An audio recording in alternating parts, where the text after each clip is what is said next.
the ABC News Magazine. 2020 tonight. The amazing multi-million-dollar merchandising of one of the hottest rock groups touring the country. Some critics say they don't make music, they just make noise. One thing is sure, they do make money, selling everything from T-shirts to nightmares. It's the story of Kiss and Sell.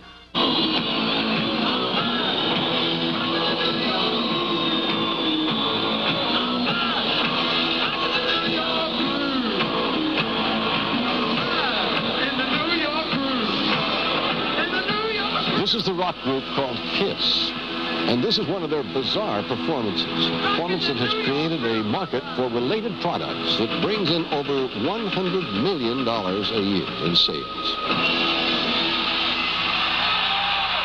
The four members of the group never perform in public or appear for interviews without the makeup that masks their identity. Some critics say they are more successful at making money than at making music. But over the past 5 years, they have garnered hundreds of thousands of fans, many of them youngsters who dress like the band and who come hand in hand with their parents to buy Kiss products and watch the almost nightmarish performance.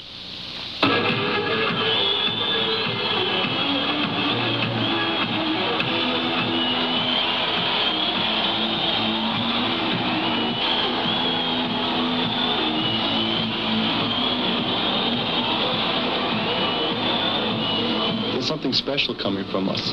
We're stars. We only think about getting up on stage and rocking and rolling every night and making sure that everybody knows who we are. We'll space that. This is a family portrait. Look at this. How'd you like kids that look like that in America? You might if their gross sales topped 1,500 companies listed on the stock exchanges.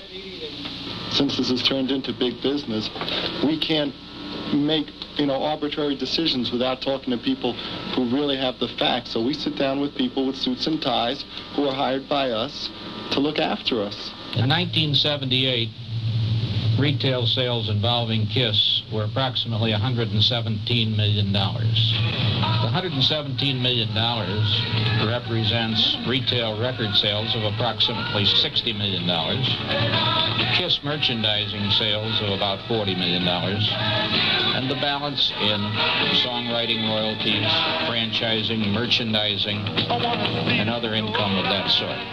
Incidentally, we just closed a deal last week where we purchased 196 acres in Cincinnati, Ohio, where Kiss will build an industrial park. However, in this case, it will not be known as the Kiss Industrial Park.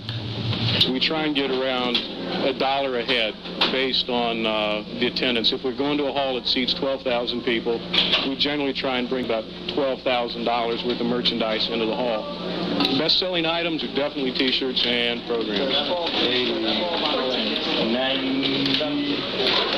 $299. Here's $100. Best buyers are the little kids that bring their parents to the show. If mom and dad come, mom and dad have a pocket full of money, and the little kids get whatever they want. I want a shirt with some inside Kiss. You want a what? It says Kiss. I need more money. You want a white one? I thought you were just getting a program. What? I want a program, that's all I want. The programs are $5. You got two. No. Kiss could send half of Harlem to Harvard on their T-shirt sales alone. They definitely have the market locked up on belt buckles and posters and that kind of thing. There are a lot of other rock and roll bands who sell more records, but Kiss definitely is number one in merchandising. Kiss is basically paganism for pubescents. It has very little to do with music. If you listen to it closely, what it is all dissonance and explosions and moaning, which pretty well sums up the adolescent experience in America. Kiss claims it cost $1.5 million to stage this extravaganza designed to titillate, astonish, and revolt the audience.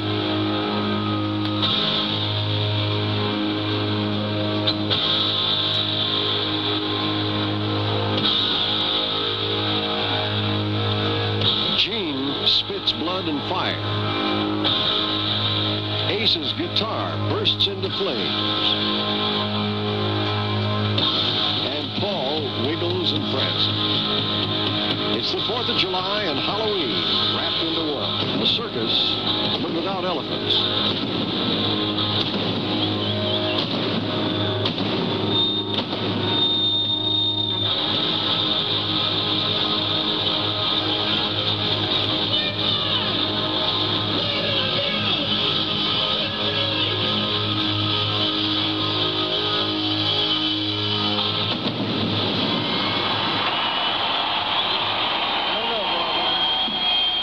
I evaluate KISS no higher than they rate themselves, which is mediocre. I think the only thing that's silly about a reviewer that's going to put down our show, some people say we can't play, but there's no way you can ignore, 20,000 screaming fans.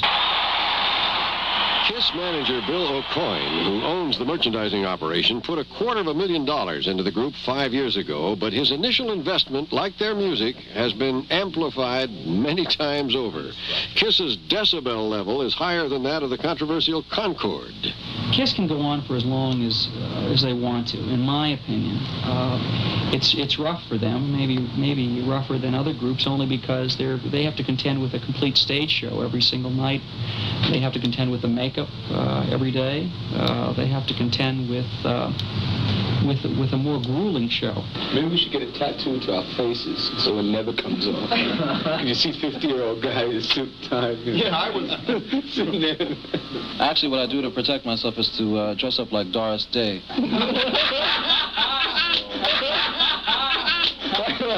Well, I grew up in a really tough neighborhood, and it was all gangs, and instead of playing stickball, I'd be practicing drums, and a lot of them now, I guess, are in Sing Sing and digging ditches and all. They used to make fun of me. Instead of coming down and playing baseball, I'd be practicing and writing and singing.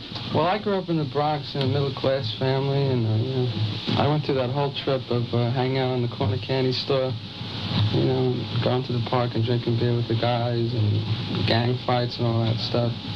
Most of my friends from when I was young are either in jail or dead or straightened out.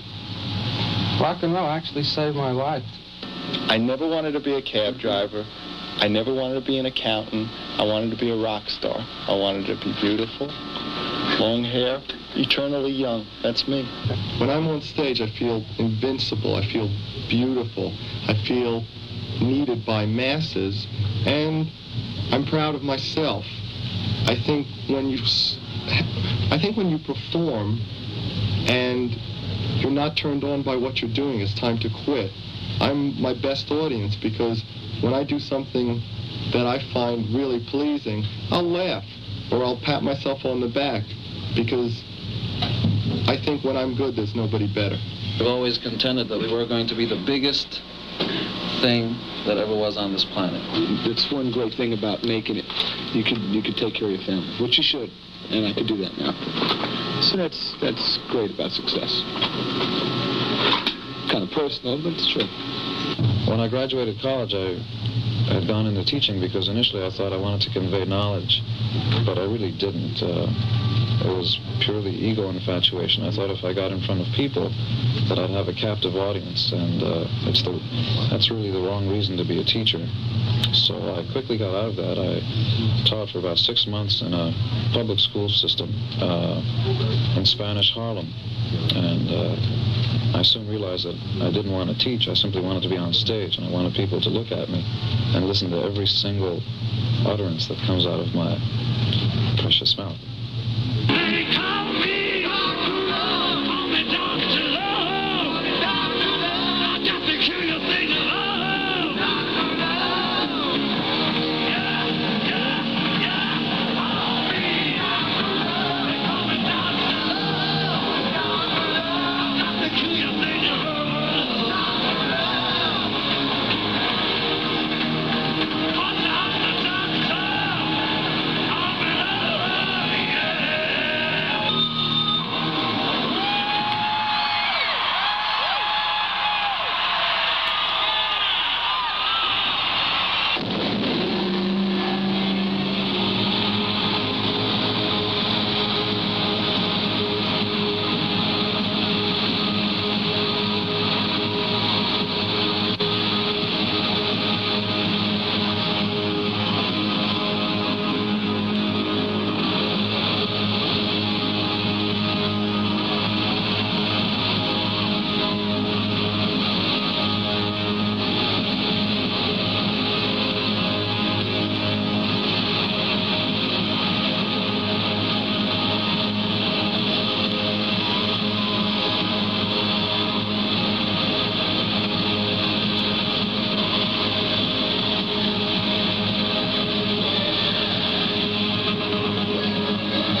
Okay, we'll be back in just a moment.